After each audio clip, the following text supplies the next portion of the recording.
It's hard to say what philosophy is.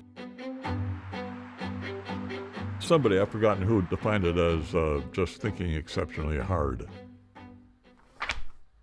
I've been interested in philosophy of religion, like if there's such a person as God, what is God like? What about human beings? Are they really just bodies, or are they just souls, or are they both souls and body combinations? And how could that be? What would a body-soul combination be like?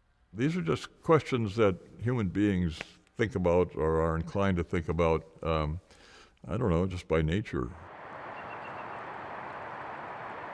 I got this phone call one day that said, "You're going to get the Templeton Prize." It's a prize for progress in religion. Now, I don't know if I've made any progress in religion. I mean, I have since I was 2 years old, maybe. But religion is extremely important to me. It's sort of the center of my world.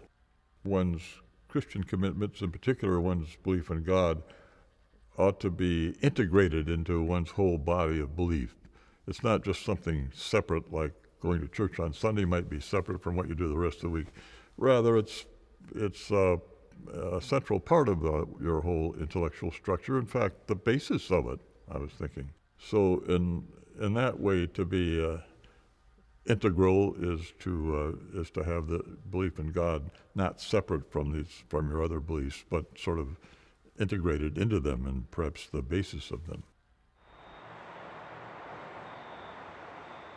I think one of the main characteristics of my work is that I am pretty thorough, pursuing things a long ways, sort of trying to get as far down and achieve as much depth as possible.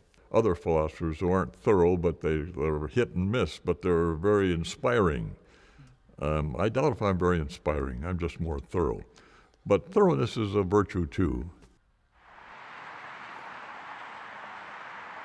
J.L. Mackie was a philosopher at Oxford.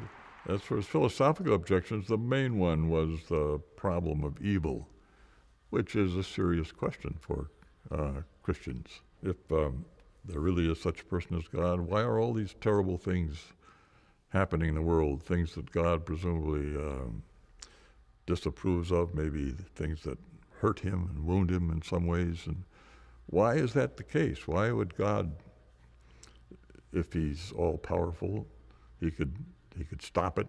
If he's all-loving, he would, if he knew about them, and if he's all-knowledgeable, he would know about them. So why all this evil? That was basically his question. And part of the answer has to do with the fact that God gave human beings free will, and human beings have misused this autonomy, have used it to arrogate to themselves things that didn't belong to them, and to make themselves large in their own eyes and look down on other people and the like. That's what people have in fact done. The existence of evil doesn't just entail the non-existence of God, not by a long shot. It's certainly possible that there be such a person as God, and that his world has somehow fallen into evil, and that he permits evil for his own purposes, which we may or may not know about.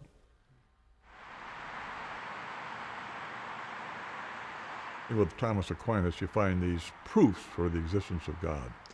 So he's got the famous five ways. But that's not necessarily the only way to think about it. The first book I wrote was called God and Other Minds. I argued, well, these arguments for God's existence aren't all that strong. Then I looked into the question of why we believe in other minds, God and other minds. So I believe that I'm not the only being with a mind. I mean, I figure you've got one too, and I don't know, maybe a few others, who knows. But why do I believe that? Well, there's no very good argument there either.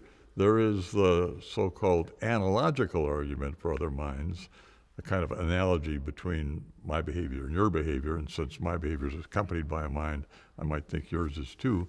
But it's not a very strong argument. So it seemed to me that belief in God and belief in other minds were pretty much in the same boat, epistemologically speaking. Then I went on to say, but belief in other minds is obviously perfectly rational. So I said, is belief in God.